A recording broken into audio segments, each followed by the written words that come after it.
भूमि पर मरने वाले इससे अनगिनत वीर जने।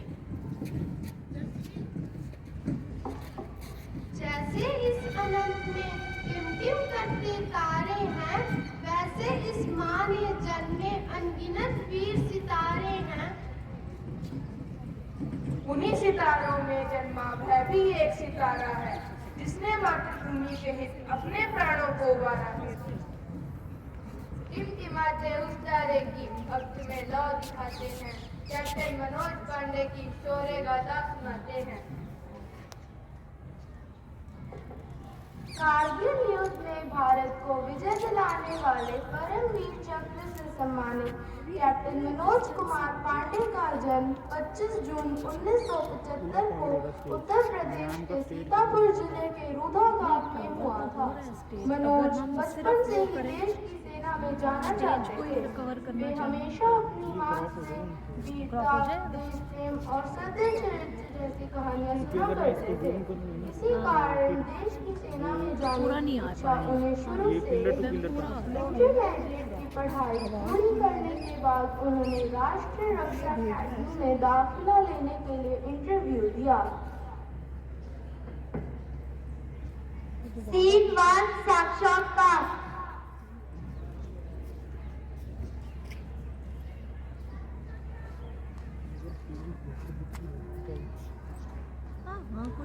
तुम सेना में भर्ती क्यों होना चाहते हो? मुझे परमवीर चक्र जीतना है। क्या तुम जानते हो परमवीर चक्र क्या होता, कब मिलता है? जी हाँ, मुझे पता है परमवीर चक्र क्या होता है, कब मिलता है। परमवीर चक्र ज्यादातर मृत्यु के उपरांत ही मिलता है, पर मैं कोशिश करूंगा इसे अपने जीते जी प्राप्त कर सकूं। जो एक क्लास का एक बनाना। सीट 2 एनडीए का प्रशिक्षण।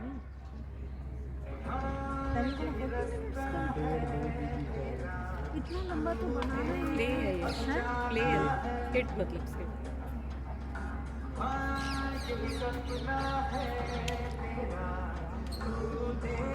पहचाना है तुझे अब ये दिखाना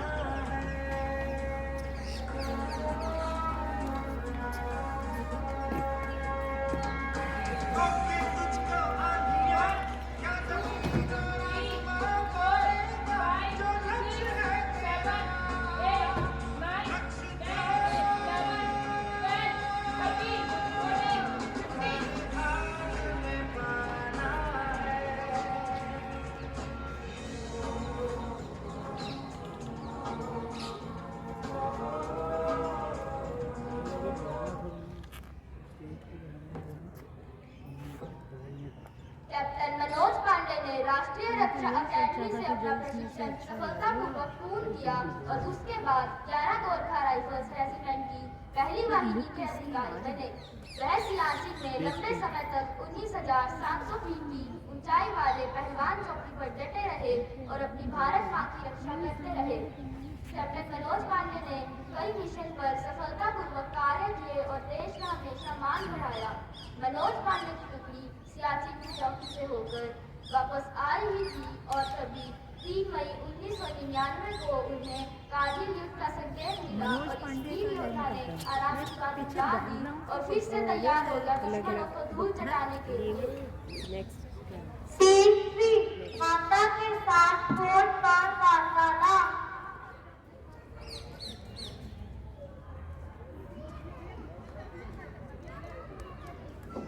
बेटा तू कैसा है?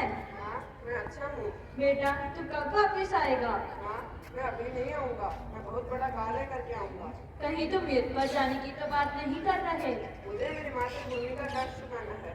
अगर इसके लिए मुझे अपने प्राण भी गंवाने पड़े तो मैं पीछे नहीं हटूंगा माँ। बेटा वहाँ तो बहुत खतरा होगा, तुम अपने जवानों को आगे कर देना। माँ, जब हमारे घर पर कोई कठिनाई आती है तो क्या तुम हम बच्चों को आगे कर देती हो? नहीं। मेरे जवान मेरे बच्चे जैसे हैं, उनके गोली लगने से पहले मैं गोलियों का सामना करूंगा। बेटा मुझे गर्व है तुम पर, विजयी भव।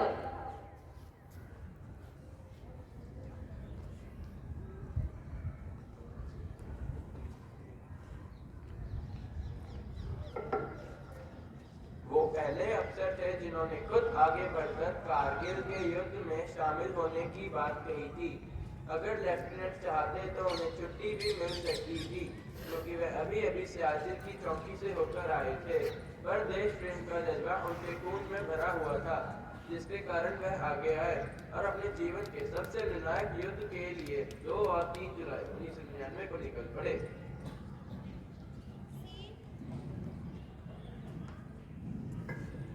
सीन 4 ऑफिसर के साथ वार्तालाप। Lieutenant Manoj Pandey reporting sir. जय हिंद। मुझे नीचे से 4 बंकर चोटी पर दिखाई दे रहे हैं। तुम आज रात को ही हमला बोलोगे? ऐसा ही होगा सर। मैं अभी अपनी सेना की टुकड़ी को लेकर कूच करता हूँ। We will start at 1800 hours sir. यह चारों चोटियां बहुत ही महत्वपूर्ण हैं। उन चोटियों पर भारत का कब्जा होने से पाकिस्तान से आने वाली एमुनेशन की सप्लाई बंद हो सकती है। अगर मौत भी मुझे मेरी मातृभूमि के रक्षा के कर्तव्य से रोकने आई तो मैं उसे भी पराजित कर दूंगा सर। मुझे तुमसे पूरी उम्मीद है। जय हिंद।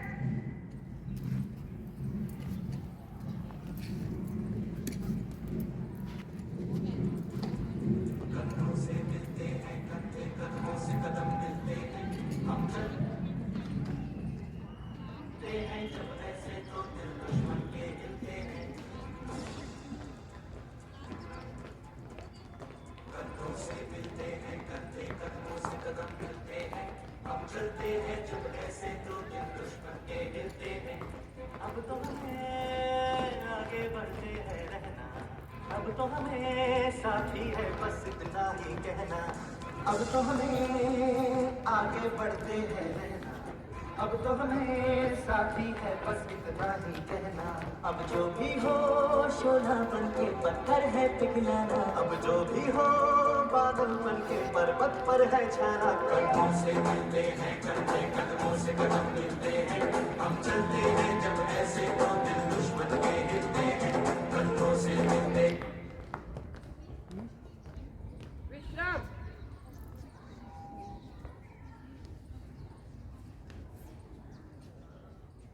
आज हमें एक बहुत ही महत्वपूर्ण मिशन पर जाना है। हमें उन चारों बंकरों को ध्वस्त कर उन पर भारत माता का ध्वज लहराना है। इसके लिए अगर हमें अपने लहू का आखिरी कतरा भी बहाना पड़े तो हम पीछे नहीं हटेंगे। इसका मतलब साहब बहुत सारी कैजुअलिटीज होंगी और हम में से कुछ लोग वापस नहीं आएंगे। नहीं, ऐसा नहीं होएगा। हम में से हर एक फौजी वापस आएगा, चाहे वो किसी भी हालत में हो। ये मनोज पांडे का वादा है आप सब में से। हम आप सब में से एक भी फौजी पीछे छोड़कर नहीं आएंगे। कोई शक?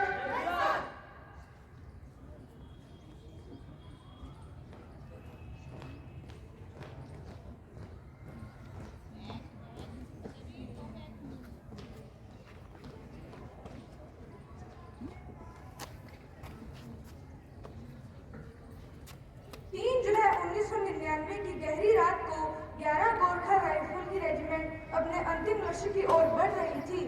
बर्फीली ठंड थी, ऊंचाई पर ऑक्सीजन कम थी, सक्रिय रास्ते थे, पर निगाह में एक ही लक्ष्य था, खालूबार पर विजय और कारगिल युद्ध में जीत। वह भी सवेरा होने से पहले, जिससे कि सूरज की रोशनी पड़ने से पहले वाहिनी एक सुरक्षित स्थान पर पहुंच जाए।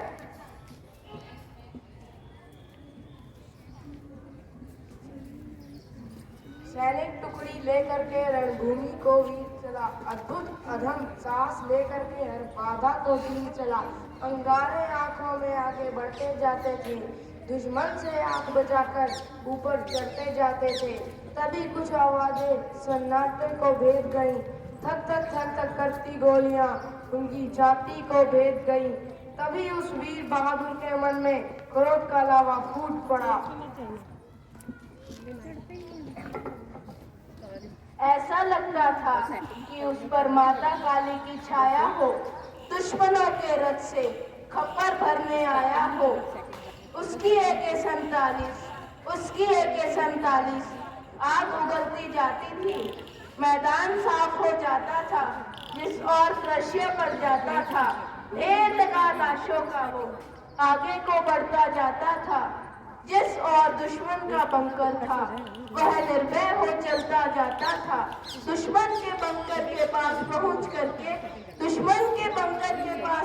करके जय मां काली बोला था, दुश्मन के बंकर के अंदर फेंका उसने हथगोला था, हथगोले से बंकर बर्बाद हुआ। जय मां काली उद्घोष उसे, जय मां काली उद्घोष उसे, वह बंकर आजाद हुआ। पर तभी एक गोली ने उनके माथे को भेद दिया, उस ओर शत्रु का नाश हुआ, इस ओर वह गिरा धरती पर।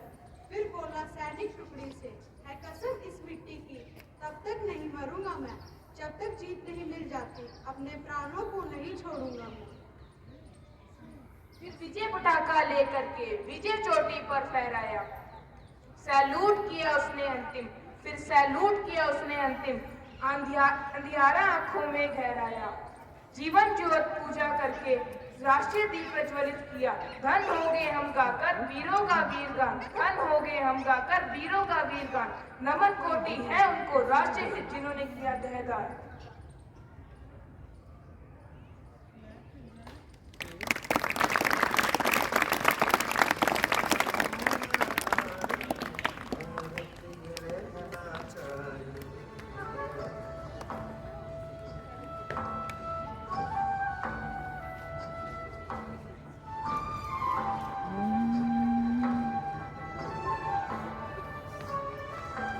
शत्रु से कह दो जरा सीमा में रहना सीख ले, ये मेरा भारत अमर है सत्य कहना सीख ले। भक्ति की इस शक्ति को बढ़कर दिखाना चाहिए, मैं रहूं या ना रहूं भारत में रहना चाहिए।